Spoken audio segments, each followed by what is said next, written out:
Welcome to learn easy. டிஎன்இபியில் assistant engineer, டிஎன்பிசியில் AD, டிஆர்பியில் பாலிடெக்னிக் இன்ஜினியர், பாலிடெக்னிக் லெக்சரருக்கான போஸ்டிங் எக்ஸாம்ஸ்லாம் அடுத்தடுத்து வர இருக்குது. இந்த எக்ஸாம்ஸ்க்கு வந்து ப்ரிப்பேர் பண்ணுறதுக்கு நாங்கள் வந்து சப்ஜெக்ட் வைஸாக வந்து இனிமேல் வீடியோ லெக்சர்ஸ் போட போகிறோம். வீடியோ லெக்சர்ஸ் வந்து ரெகுலராக இனிமேல் வரப்போகுது. இது வந்து தமிழ் அண்ட் இங்கிலீஷ் ரெண்டுமே கலந்த மாதிரி வரும். இப்போ யூடியூப்பில் நீங்கள் பார்த்தீங்கன்னாக்கா வந்து ஹிந்தி ஹிந்தி லாங்குவேஜ் இல்லை ஹிந்தி பேசுகிறவங்களுக்கு தான் சூட் ஆகிற மாதிரி நிறைய வீடியோஸ் இருக்குது. தமிழில் இங்கிலீஷில் கலந்த மாதிரி இருக்கிறது வந்து ரொம்ப ரொம்ப கம்மியாக தான் இருக்குது. ஸோ நாங்கள் வந்து இதை ஒரு இனிஷியேட்டிவ் மாதிரி எடுத்து செய்ய போகிறோம். So keep supporting us. Okay, first வந்து தியரி ஆஃப் மிஷின்ஸ்லேருந்து ஸ்டார்ட் பண்ணலாம். இது வந்து ஃபஸ்ட் சாப்டர்லேருந்து ஸ்டார்ட் பண்ண போகிறோம். இந்த ஃபஸ்ட் சாப்டருங்கிறது ஃபுல்லாகவே அப்ஜெக்டிவ் ஓரியன்டாக தான் இருக்கும். இந்த ஸ்க்ரீனில் இருக்க நோட்ஸ் வந்து நீங்கள் வந்து ஹேண்ட் ரிட்டனாக நீங்கள் எழுதி வச்சுக்கலாம். ரிவைஸ் பண்ணுறதுக்கு ரொம்ப யூஸ்ஃபுல்லாக இருக்கும். இதில் ஏதாவது மிஸ்டேக்ஸ் இருந்தது இல்லை டீச்சிங்கில் ஏதாவது மிஸ்டேக் இருந்ததுன்னா நீங்கள் வந்து கமெண்ட் செக்ஷனில் தெரிவிக்கலாம். உங்களுக்கு ஏதாவது டவுட்ஸ் இருந்தது என்ன நாள் கிளாரிஃபை பண்ணுறதுனாலும் நீங்கள் கமெண்ட் செக்ஷனில் கமெண்ட் பண்ணலாம். ஓகே, நாங்கள் வந்து டீச் பண்ணுற ஒவ்வொரு டாப்பிக்குமே வந்து அப்ஜெக்டிவ் ஓரியன்டாக காம்படிட்டிவ் எக்ஸாம்ஸில் என்ன மாதிரிலாம் கேட்பாங்க, என்ன மாதிரி டைப் கொஷின்ஸ்லாம் வரும் அப்படிங்கிறதையும் நாங்கள் மென்ஷன் பண்ணிடுவோம். ஸோ நீங்கள் கேர்ஃபுல்லாக அதுக்கு தகுந்த மாதிரி ப்ரிப்பேர் பண்ணணும். ஓகே, ஃபஸ்ட்டு நம்ம பார்க்க போகிறது வந்து சிம்பிள் மெக்கானிசம். சிம்பிள் மெக்கானிசமில் kinematic link and element. So பேசிக்காக பார்த்தீங்கன்னாக்கா லிங்க்கு இல்லை கைனமேட்டிக் லிங்க் ரெண்டு வேர்டு இருக்கும். So link and kinematic link ரெண்டுமே வந்து வேறு வேறு வேர்ட்ஸு. ஃபஸ்ட்டு இதுக்கான டெஃபினேஷன் என்னென்னு பார்க்கலாம். கைனமேட்டிக் லிங்க் அப்படின்னா every part of a machine which is having relative motion with respect to some other parts will be known as kinematic link. Okay, it is necessary for a link to be a resistant body. So it can able to capable of transmitting power and motion from one element to other element. சிம்பிளாக என்ன சொல்லணும்னாக்கா link அப்படிங்கிறது என்னன்னாக்கா resistant பாடியாக இருக்கணும். Resistant பாடி அப்படின்னு சொல்லணுனாக்கா ஒரு mass கண்டென்ட்டாக இருக்கணும். இப்போ நம்ம வந்து ஒரு மிஷின் அப்படி எடுத்துக்கிட்டோம்னாக்கா, ஃபார் எக்ஸாம்பிள் புரிகிற மாதிரி டீப்பாக சொல்லணும் அப்படின்னாக்கா, ஒரு மிஷின் எடுத்துக்கிட்டாக்கா மிஷினில் வந்து நிறைய பார்ட்ஸ் இருக்கும். ஃபார் எக்ஸாம்பிள் நம்ம எடுத்துக்கிறதுக்கு பிஸ்டன் அண்ட் சிலிண்டர் அரேஞ்ச்மெண்ட் இருக்க ஒரு இன்ஜின் எடுத்துக்குவோம். இப்போ வந்து ஒரு இன்ஜினில் பேசிக்கான தேவையானது வந்து சிலிண்டர் உள்ள பிஸ்டன்லேருந்து வர கனெக்டிங் ராடு இதெல்லாம் இருக்கும். நீங்கள் பிஸ்டன் மட்டும் இல்லை வந்து சிலிண்டர் மட்டும் இல்லை ஸ்லைடர் மட்டும் செப்பரேட்டாக நீங்கள் கன்சிடர் பண்ணீங்க அப்படின்னா அது ஒவ்வொன்றுமே தனித்தனி லிங்க்கு. அது எதனால் அது லிங்க் அப்படின்னு சொல்கிறேன்னா பேசிக்காக என்னன்னாக்கா டெஃபினேஷனில் ரெசிஸ்டன்ட் பாடி அப்படின்னு சொல்கிறதுனால அது வந்து லிங்க்குன்னு சொல்கிறோம். கைனமேட்டிக் லிங்க் அப்படி என்ன அப்படின்னாக்கா இந்த லிங்க் எல்லாமே சேர்ந்து கனெக்ட் ஆகி ஒரு அசம்பிளியாக வந்ததுக்கப்புறம் அதால் ஒரு மோஷனை வந்து கொடுக்க முடியுது, ஒரு அவுட்புட்டை பவரை டிரான்ஸ்மிட் பண்ண முடியுது. ஃபார் டிரான்ஸ்மிட்டிங் பவர் அதால் பண்ண முடியுது அப்படின்னாக்கா அது ஒரு kinematic link. So for example நம்ம எடுத்துக்குவோம். இப்போ வந்து இங்கே நம்ம எடுத்துக்கிட்டது வந்து ஒரு ரெண்டு புள்ளி இருக்க ஒரு வந்து டிரைவர், இன்னொன்று வந்து ட்ரிவன். ஓகே, இந்த டிரைவர் புள்ளியிலேருந்து தான் பவர் வந்து டிரான்ஸ்மிட் ஆக போகுது.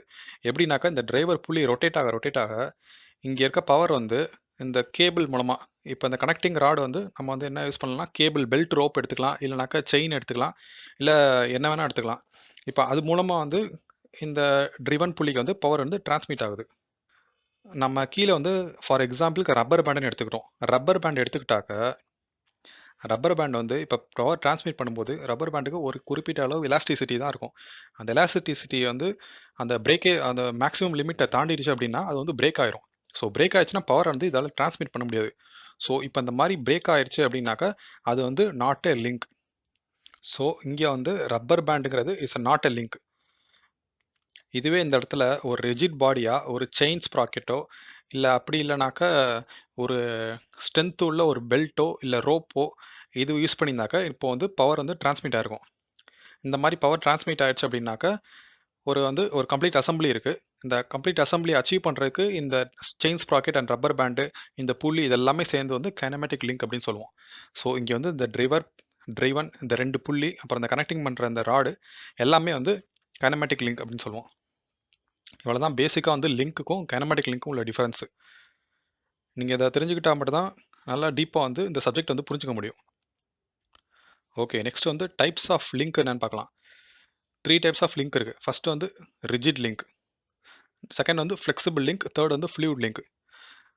ஸோ நான் முதல்ல சொன்ன மாதிரி தான் ரிஜிட் லிங்க்னாக்கா டிஃபார்மேஷன்ஸ் ஆர் நெக்லிஜிபிள். ரிஜிட் லிங்க்லாம் என்ன அப்படின்னாக்கா அது வந்து ஒரு ரிஜிடான ஒரு மாஸ் இருக்க ஒரு பார்ட், அதுதான் வந்து ரிஜிட் லிங்க்னு சொல்லுவாங்க. இப்போ கிராங்க்கு, கனெக்டிங் ராடு, பிஸ்டன் இதெல்லாமே இன்ஜினில் வர அசம்பிளி ஒவ்வொரு லிங்க்கு. இந்த லிங்க் எல்லாமே வந்து என்ன சொல்லணும்னாக்கா ரிஜிட் லிங்க்கு சொல்லலாம். ஏன்னா இது வந்து ஹை ஸ்ட்ரென்த்தாக இருக்கும். இந்த வந்து எலாஸ்டிசிட்டிங்கிறது இருக்காது. ஃப்ளெக்சிபிளாக டைப்பும் இருக்காது. ஸோ இது ஃப்ளெக்சிபிள் இல்லாத டைப் டிஃபார்மேஷனே ஆகாது அப்படின்னா அது வந்து ரிஜிட் லிங்க் சொல்லுவான். நெக்ஸ்ட் வந்து ஃப்ளெக்சிபிள் லிங்க். இப்போ முதல்ல சொன்ன மாதிரி தான் அந்த 2 புள்ளிக்கு பவர் டிரான்ஸ்மிட் பண்ணுறதுக்கு நம்ம பெல்ட்டோ ரோப்போ யூஸ் பண்ணினாக்க அந்த புள்ளி ரொட்டேட் ஆகிற ஃபோர்ஸில் வந்து இந்த பெல்ட் ரோப் வந்து ஒரு குறிப்பிட்ட எலாஸ்டிசிட்டிக்கு எக்ஸ்பேண்ட் ஆகும். ஆனால் அது வந்து பிரேக் ஆகாது. ஸோ அந்த மாதிரி டைப்பு லிங்க் வந்து என்னன்னாக்கா ஃப்ளெக்சிபிள் லிங்க். இந்த ஃப்ளெக்சிபிள் லிங்க் வந்து ஸோ அல்டிமேட்டாக நமக்கு என்ன தேவைனாக்கா பவர் வந்து அச்சீவ் பண்ணணும். அந்த மிஷின் வந்து ஷுட் பி ரன் ஆகணும். அவ்வளோதான். ஓகே, தேர்ட் வந்து ஃப்ளூயிட் லிங்க். ஃப்ளூயிட் லிங்க்னாக்கா when the power is transmitted because of fluid pressure. So fluid ப்ரெஷரை யூஸ் பண்ணி பவரை வந்து டிரான்ஸ்மிட் பண்ணாக்க அது வந்து ஃப்ளூயிட் லிங்க்னு சொல்லுவான். ஃபார் எக்ஸாம்பிள் வந்து ஹைட்ராலிக் பிரேக், ஹைட்ராலிக் ப்ரெஸ்ஸு, இந்த ஹைட்ராலிக் யூஸ் பண்ணி ஹைட்ராலிக் மெக்கானிசம் யூஸ் பண்ணி பவர் அச்சீவ் பண்ணக்கூடிய எல்லாமே வந்து ஃப்ளூயிட் லிங்க்னு சொல்லுவான். இப்போ இந்த ஃப்ளூயிட் லிங்க்ங்கிற என்னன்னாக்கா ஃப்ளூயிடுங்கிறது எய்தர் ஏர் இல்லைனாக்கா வாட்டர், வாட்டர் ஆர் ஆயில். இதை யூஸ் பண்ணி இப்போ ஹைட்ராலிக் பிரேக்கில் பார்த்தீங்கன்னா இந்த ஆயில் வந்து உள்ளே இருக்கும். ஸோ பெடலில் வந்து இந்த பெடலில் வந்து நம்ம ஃபோர்ஸ் அப்ளை பண்ணும்போது இந்த ஃப்ளூயிடில் இருக்க ப்ரெஷர்னால இது மேலே வந்து இங்கே இங்கே இருக்க பிஸ்டன் வந்து மேலே போயிட்டு வீலோட வந்து டச் பண்ணும். டச் பண்ணையில் பிரேக் வந்து அப்ளை ஆகும். ஸோ நமக்கு வந்து ஃபோர்ஸ் கொடுக்கையில் பிரேக் அப்ளை ஆயிடுச்சு, பவர் வந்து டிரான்ஸ்மிட் ஆயிடுச்சு. சரி, அந்த டிரான்ஸ்மிட் ஆகிறப்ப யூஸ் பண்ண நம்ம மீடியம் என்னன்னாக்கா இந்த ஃப்ளூயிடு. ஸோ இந்த ஃப்ளூயிடுங்கிறது ஒரு லிங்காக கைனமெட்டிக் லிங்காக செயல்பட்டுருக்கு. அவ்வளோதான். இதெல்லாம் தான் types of link. So once again பார்க்கலாம். 3 டைப்ஸ் ஆஃப் லிங்க் பார்த்துருக்கோம். ஒன்று வந்து ரிஜிட் லிங்க், இன்னொன்று வந்து ஃப்ளெக்சிபிள் லிங்க், மூணாவது வந்து fluid link. So power transmit பண்ணுறதுக்கு பிரேக்கேஜ் இல்லாமல் பவர் டிரான்ஸ்மிட் பண்ணுறதுக்கு என்னென்ன மீடியம்லாம் யூஸ் பண்ணுறோம், different kinds of medium use பண்ணுறோமோ அதெல்லாமே ஒவ்வொரு டைப் ஆஃப் லிங்க் கீழே வரும். உங்களுக்கு வந்து எக்ஸாமில் இப்போ காம்படிட்டிவ் எக்ஸாம்ஸில் எப்படி கேட்பாங்க கொஷின்ஸ் அப்படின்னு பார்த்தோம்னாக்கா 4 லிங்க் வந்து கொடுத்துருவாங்க. For example crank, connecting rod, belt, piston, இந்த 4ஐயும் வந்து ஏபிசிடி அப்படின்னு 4 ஆப்ஷன் கொடுத்துட்டு choose which is a flexible link அப்படின்னு சொல்லுவாங்க. இதில் வந்து எது ஃப்ளெக்சிபிள் லிங்க் அப்படின்னு கேட்பாங்க. ஸோ நீங்கள் அந்த கொடுத்துருக்க ஆப்ஷனில் அந்த எல்லாமே கைனமெட்டிக் லிங்க் தான். அந்த கைனமெட்டிக் லிங்க்கில் எது ஃப்ளெக்சிபிளான லிங்க் அப்படிங்கிறத நீங்கள் கரெக்டாக சூஸ் பண்ண தெரிஞ்சுக்கணும். ஸோ இந்த எக்ஸாம்பிள்ஸ்லாம் நீங்கள் வந்து இம்பார்ட்டண்ட்டான ஒரு இது ஆப்ஜெக்டிவ் பொறுத்த வரைக்கும். இந்த மாதிரி நீங்கள் படிச்சிங்க அப்படின்னாக்கா பேசிக்ஸ் வந்து நல்லா கவர் ஆகும். ஓகே, ஃப்ளூயிட் லிங்கோட எக்ஸாம்பிள்ஸ் இங்கே வந்து remaining hydraulic RAM, hydraulic jack, hydraulic lift, hydraulic pressure. Hydraulic pressure use பண்ணி ஆப்ரேட் பண்ணுற எல்லா மெக்கானிசம் வந்து ஃப்ளூயிட் லிங்க் கீழே வரும். நெக்ஸ்ட்டு வந்து different types of relative motion. Relative motion அப்படின்னாக்க 2 லிங்க் வந்து பவர் டிரான்ஸ்மிட் பண்ணுறதுக்கு என்ன மாதிரி கைண்ட் ஆஃப் மோஷன்ஸ் வந்து அதை வந்து அண்டர்கவுன் பண்ணுது அப்படிங்கிறத பார்க்குறது தான் வந்து இந்த types of relative motion. Okay, அதுக்கு முன்னாடி பேசிக்காக வந்து வெலாசிட்டி, ரிலேட்டிவ் வெலாசிட்டி, அதுக்கு ரெண்டுக்கான டிஃப்ரென்ஸ் வந்து தெரியணும். மோஸ்ட்டாக உங்களுக்கு ஸ்கூல் லெவல்லே நீங்கள் வந்து படிச்சிருப்பீங்க வெலாசிட்டிக்கும் ரிலேட்டிவ் வெலாசிட்டி அப்படிங்கிறதுக்கும் டிஃப்ரென்ஸு. ஸோ தெரியாதவங்களுக்கு வந்து நான் வந்து பேசிக்காக வந்து நான் டீச் பண்ணுறேன். தெரிஞ்சவங்க அப்படின்னாக்கா கொஞ்சம் வீடியோ வந்து ஸ்கிப் பண்ணிக்கலாம் நீங்கள். ஓகே, ஃபஸ்ட்டு வந்து வெலாசிட்டி, ரிலேட்டிவ் வெலாசிட்டி. இந்த ரிலேட்டிவ் அப்படிங்கிற வேர்டுக்கு வந்து என்ன மீனிங் அப்படின்னு பார்ப்போம். ஓகே, ஃபார் எக்ஸாம்பிள் ஒரு ரோட்டில் வந்து ஒரு கார் போகுது, ஒரு கார் வந்து 50 km/h ஸ்பீடில் வந்து போகுது அப்படின்னாக்கா a car is travelling under a velocity. அந்த ஸ்பீடுங்கிறது ஒரு வெலாசிட்டியாக எடுத்துகிட்டு அதுலேருந்து எவ்வளோ மணி நேரத்தில் how much time it will take to reach a destination அப்படிங்கிற வந்து ஈஸியாக கண்டுபிடிக்கலாம். இது வந்து வெறும் வெலாசிட்டி. ஏன்னா ஒரு சிங்கிள் கார் வந்து அதோட ஸ்பீடுக்கு வந்து ட்ராவல் ஆகிட்டுருக்கு அப்படின்னு அர்த்தம். ஸோ இதுவே ஒரு கார் வந்து ட்ராவல் ஆகிட்டுருக்கு இந்த டைரெக்ஷனில், அது பக்கத்துலேயே இன்னொரு கார் வந்து ஒரு கார் ஏன்னு வச்சுக்கோம், இது கார் வந்து பின்னு வச்சுக்கோம், இன்னொரு காரு அதே மாதிரி அதே டைரெக்ஷனில் ட்ராவல் ஆகிட்டுருக்கு, இல்லை ஆப்போசிட் டைரெக்ஷனில் எது வேணால் ட்ராவல் பண்ணலாம். இப்போ ரெண்டும் அட் அ டைமில் வந்து போகுது அப்படின்னாக்க இந்த இடத்துல தான் அந்த ரிலேட்டிவ் வெலாசிட்டி அப்படிங்கிற ஒரு ஃபேக்டர் வந்து கிரியேட் ஆகுது. ரிலேட்டிவ் வெலாசிட்டி அப்படின்னா ஒன்றும் இல்லை, இந்த ஏ காரோட வெலாசிட்டியும் பி காரோட வெலாசிட்டியும் ஏ கார் வந்து ஒரு ஸ்பீடில் போகும், பிங்கிற ஒரு கார் வந்து இன்னொரு ஸ்பீடில் போகும். ஸோ இந்த கார் வந்து இந்த காரோட எவ்வளோ ஸ்பீடு வந்து அதிகமாகவோ இல்லை கம்மியாகவோ போகுது அப்படிங்கிறத கண்டுபிடிக்க தான் ரிலேட்டிவ் வெலாசிட்டி அப்படிங்கிற ஒரு கான்செப்ட் வந்து வந்தது. இது வந்து பேசிக்கானது. ஓகே, நம்ம வந்து மோஷன்ஸ்க்கு வருவோம். ஃபஸ்ட்டு வந்து completely constraint motion. Completely constraint motion, இது வந்து இன்னொரு பேர் வந்து செல்ஃப் கன்ஸ்ட்ரைன்ட் மோஷன் சொல்லுவாங்க. இந்த self constraint மோஷனுங்கிறது இம்பார்ட்டண்ட்டானது.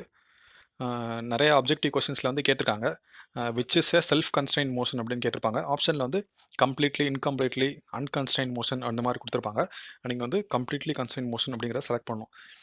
Okay. First completely constraint motion அப்படி என்ன அப்படின்னாக்கா, ஓகே 2 லிங்க் இருக்கு. 2 லிங்க்கோட ஜியாமெட்ரிக்கல் ஸ்ட்ரக்சர் வந்து ஒரே ஒரு மோஷன் மட்டும் தான் பர்மிட் பண்ணுது. அந்த ஒரு மோஷன் தான் வந்து பாசிபிளா இருக்கு அப்படின்னாக்கா, அந்த 2 லிங்க் வந்து அத வந்து கம்ப்ளீட்லி கன்ஸ்ட்ரெயின்ட் மோஷன் சொல்லுவாங்க. அப்ப அந்த ஒரு லிங்க் வந்து இன்னொரு லிங்க்கோட ரிலேட்டிவா மோஷன் என்ன மோஷன் அப்படின்னாக்கா, கம்ப்ளீட்லி கன்ஸ்ட்ரெயின்ட் மோஷன்.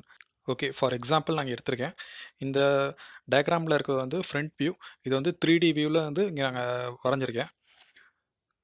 ஸோ அவுட்டர்ல இருக்கிறது வந்து ஒரு சர்க்குலர் ஷேப்ல ஒரு ஹாலோ சிலிண்டரு. அந்த ஹாலோ சிலிண்டர்ல வந்து சென்டர்ல இருக்க ஜியாமெட்ரி பார்த்தீங்கன்னாக்கா, ஸ்கொயர் ஷேப்ல இருக்கு. இந்த ஸ்கொயர் ஷேப்ல வந்து ஒரு ராடு வந்து இன்சர்ட் பண்ண போறோம். ஸ்கொயர் ஷேப்பு கிராஸ் செக்ஷன் கொண்ட ஒரு ராடு. Long Chile rod. அந்த ராட வந்து இப்ப நீங்க இன்சர்ட் பண்ணீங்க அப்படின்னாக்கா, அந்த ஸ்கொயர் ஷேப் இருக்கனால ஒரே ஒரு மோஷன் மட்டும் தான் பாசிபிள் ஆகும். அது என்னன்னாக்கா, translation motion. Either in or out. Left, right 2 side மட்டும் தான் அதோட மோஷன் வந்து பாசிபிளா இருக்கும். இப்ப இந்த ராட வந்து உங்களால ரொட்டேட்டும் பண்ண முடியாது. ரொட்டேஷன் கிளாக் வைஸும் பண்ண முடியாது. ரொட்டேஷன் ஆன்டி கிளாக் வைஸும் பண்ண முடியாது. ஸோ, இப்ப நம்ம பாசிபிளான ஒரே மோஷன் என்னன்னாக்கா, டிரான்ஸ்லேஷன் மோஷன். அதுவும் எக்ஸ் டைரக்ஷன்ல மட்டும் தான் பண்ண முடியும். அந்த ஏன் இப்படி பண்ண முடியுது அப்படின்னாக்கா, அதோட ஜியாமெட்ரிக்கல் ஷேப்பே அதனால தான். ஸோ, இந்த மாரி கன்ஸ்ட்ரெயின்ட் மோஷன்ஸ் பார்த்தீங்கன்னாக்கா, இந்த 2 லிங்க் கன்ஸ்ட்ரெயின்ட் மோஷன் பார்த்தீங்கன்னா, செல்ஃப் கன்ஸ்ட்ரெயின்ட் மோஷன் அப்படின்னு சொல்லுவாங்க. செகண்ட் பார்த்தீங்கன்னாக்கா வந்து நம்ம வந்து சக்ஸஸ்ஃபுல்லி கன்ஸ்ட்ரெயின்ட் மோஷன் அப்படின்னு சொல்லுவோம். சக்ஸஸ்ஃபுல்லி கன்ஸ்ட்ரெயின்ட் மோஷன்னா, it can have 2 motions but external surroundings restricts 1. இது ஒண்ணும் இல்ல. அதே மாரி தான் ஃபர்ஸ்ட்டு நம்ம பார்த்தது வந்து அதோட ஜியாமெட்ரிக்கல் ஷேப் வந்து ஒரே ஒரு மோஷன மட்டும் தான் பெர்மிட் பண்ணுது. அதுக்கு மேலேயும் வந்து பாசிபிளே கிடையாது. அந்த மாரி டைப் வந்து மோஷன் வந்து கம்ப்ளீட்லி கன்ஸ்ட்ரெயின்ட் மோஷன் அப்படின்னு சொல்லுவாங்க. சக்ஸஸ்ஃபுல்லி கன்ஸ்ட்ரெயின்ட் மோஷன்னாக்கா, இதில வந்து ஒரே ஒரு மோஷன் தான் பாசிபிள். ஆனா அதோட ஜியாமெட்ரிக்கல் ஷேப் பார்த்தீங்கன்னாக்கா, இன்னும் 2, 3 மோஷன்ஸ் கூட ரொட்டேஷன் மோஷன் இந்த மாரி கூட பாசிபிளா இருக்கும். ஆனா வந்து அதோட வந்து கன்ஸ்ட்ரெயின்ட் ஃபியூச்சர் பார்த்தீங்கன்னாக்கா, ஒரே ஒரு மோஷன் பாசிபிள் ஆகுற மாரி தான் ஆப்பரேட் ஆகும். ஃபார் எக்ஸாம்பிள் பார்த்தீங்கன்னா, சிரிஞ்சு, நீடில் சிரிஞ்சு ஒரு எக்ஸாம்பிள் எடுத்துக்கிறோம். இன்னும் வந்து சிலிண்டர் பிஸ்டன் கூட எடுத்துக்கலாம். இப்ப இந்த பிஸ்டன்ல பார்த்தீங்கன்னா, பிஸ்டனோட ராட வந்து நேரா கனெக்ட் பண்ணி வச்சிருப்பாங்க கீழ. இந்த பிஸ்டனால ரொட்டேஷன் பண்ண ட்விஸ்டிங் மூவ்மெண்ட்டே பண்ண முடியாது. இதால ஒன்லி டிரான்ஸ்லேஷன் மட்டும் தான் பண்ண முடியும். லெஃப்ட், ரைட்ன்னு டிரான்ஸ்லேஷன் மட்டும் தான் பண்ண முடியும். அதே மாரி சிரிஞ்சு பார்த்தீங்கன்னாக்கா, சிரிஞ்சில அவுட்டர் ஷேப்பும் சரி, இன்னர் ஷேப்பும் சரி, சர்க்குலர் ஷேப்ல தான் இருக்கு. சர்க்குலர்ல இருக்கிறதுனால இதால ரொட்டேஷனும் பண்ண முடியும், டிரான்ஸ்லேஷனும் பண்ண முடியும். பட் பார்த்தீங்கன்னா, சிலிண்டருக்கு இன்னர்ல இருக்க அந்த பிஸ்டன் வந்து நேரா வந்து ஒரு ப்ரொஜெக்ஷன் குடுத்து, அத வந்து கன்ஸ்ட்ரெயின் பண்ணி வச்சிருப்பாங்க. கன்ஸ்ட்ரெயின்னாக்க மோஷன வந்து கண்ட்ரோல் பண்ணி வச்சிருப்பாங்க. அதால வந்து ரொட்டேஷன் பண்ண முடியாது. ஒன்லி டிரான்ஸ்லேஷன் மோட்ஸ் மட்டும் தான் பண்ண முடியும். அதோட எக்ஸ்டர்னல் சரவுண்டிங்ஸ் பார்த்தீங்கன்னாக்கா, கீழ வந்து ப்ரொஜெக்ஷன் ஆயி, அதோட எக்ஸ்டர்னல் சரவுண்டிங்ஸ் வந்து அது வந்து ரெஸ்ட்ரிக்ட் பண்ணும். ஸோ, இந்த மாரி டைப் மோஷன்ஸ் பார்த்தீங்கன்னா, சக்சஸ்ஃபுல்லி கன்ஸ்ட்ரெயின்ட் மோஷன் சொல்லுவாங்க. தேர்ட் வந்து incompletely constraint motion. Incompletely constraint மோஷனுக்கு வந்து இன்னொரு நேம் வந்து அன்கன்ஸ்ட்ரெயின்ட் மோஷன் அப்படின்னு சொல்லலாம். இதில வந்து டிரான்ஸ்லேஷன், ரொட்டேஷன் எல்லாமே பாசிபிளா இருக்கும். இது ஒண்ணுமில்ல. இதுக்கு முன்னாடி பார்த்த சக்ஸஸ்ஃபுல்லி கன்ஸ்ட்ரெயின்ட் மோஷன்ல எப்படி வந்து அதோட ஜியாமெட்ரிக்கல் ஷேப்ல வந்து 2, 3 மோஷன்ஸ் வந்து பாசிபிளா இருக்கு. ஆனா வந்து அத பெர்மிட் பண்றதுக்கான ஒரு எக்ஸ்டர்னல் சரவுண்டிங்ஸ் வந்து ரெஸ்ட்ரிக்ட் பண்ணும். ஆனா இந்த இத பொறுத்தவரைக்கும் எக்ஸ்டர்னல் சரவுண்டிங்ஸ் வந்து ரெஸ்ட்ரிக்ட்டே பண்ணாது. அதுக்கு வந்து ஃப்ரண்ட் டிரான்ஸ்லேஷனும் பாசிபிள், ரொட்டேஷனும் பாசிபிள். இதோட எக்ஸாம்பிள் பார்த்தீங்கன்னா, பியரிங்ல வந்து ஒரு ஷாஃப்ட் ரன் ஆகுது அப்படின்னு எடுத்துக்குவோம். பியரிங்ல ஒரு ஷாஃப்ட் ரன் ஆகுதுன்னா, பியரிங்ல உள்ள ஒரு ஷாஃப்ட் அட்டாச் பண்ணும்போது, அதோட பால்ஸ் என்ன பண்ணும்னாக்கா, ஈஸியா அந்த ஷாஃப்ட் வந்து ரொட்டேஷனல் மோஷனுக்கு வந்து பாசிபிளா இருக்கும். அதே சமயத்தில அந்த ரொட்டேஷனல் மோஷனோட ஷாஃப்ட்ல டிரான்ஸ்லேஷன் மோஷனும் அச்சீவ் பண்ண முடியும். எந்த எக்ஸ்டர்னல் சரவுண்டிங்ஸும் அத ரெஸ்ட்ரிக்ட் பண்ண முடியாது. இந்த மாரி டைப் மோஷன்ஸ் தான் வந்து இன்கம்ப்ளீட்லி கன்ஸ்ட்ரெயின்ட் மோஷன் அப்படின்னு சொல்லுவாங்க. ஓகே. இந்த 3 டைப்ஸ் ஆஃப் மோஷன் நம்ம பார்த்தோம். இந்த 3 டைப்ஸ் ஆஃப் மோஷனும் வந்து ரொம்ப ரொம்ப இம்பார்ட்டன்ட்டானது. காம்படிட்டிவ் எக்ஸாம்ஸ பொறுத்தவரைக்கும். அவங்க வந்து ஒரு ஜியாமெட்ரிய குடுத்துருவாங்க. அப்படி இல்லாட்டி ஃபார் டயகிராம்ஸ் ஏதாவது பியரிங், ஷாஃப்ட் இந்த மாரி எக்ஸாம்பிள்ஸ குடுத்துட்டு, கம்ப்ளீட்லி கன்ஸ்ட்ரெயின்ட் மோஷன்னா என்ன? இன்கம்ப்ளீட்லி கன்ஸ்ட்ரெயின்ட் மோஷன் எது? அப்படிங்கிறத வந்து சூஸ் பண்ண சொல்லுவாங்க. ஸோ, நீங்க வந்து விஷுவலைஸ் பண்ணி, அந்த குடுத்துருக்க எக்ஸாம்பிள் பார்ட்ட வந்து நீங்க விஷுவலைஸ் பண்ணி, அனலைஸ் பண்ணா மட்டும் தான் அது வந்து சக்ஸஸ்ஃபுல்லி கன்ஸ்ட்ரெயின்டா, இல்ல இன்கம்ப்ளீட்லி கன்ஸ்ட்ரெயின்டா அப்படிங்கிறது உங்களுக்கு தெரிய வரும். ஓகே. நாம அன்னைக்கு பார்த்தது வந்து ஃபர்ஸ்ட் சாப்டர்ல வந்து ஒரு பேசிக்கான ஒரு இதுதான். ஸோ, இதில உங்களுக்கு டவுட்ஸ் இருக்கு அப்படின்னாக்கா, நீங்க வந்து கமெண்ட் செக்ஷன்ல தெரிவிக்கலாம்.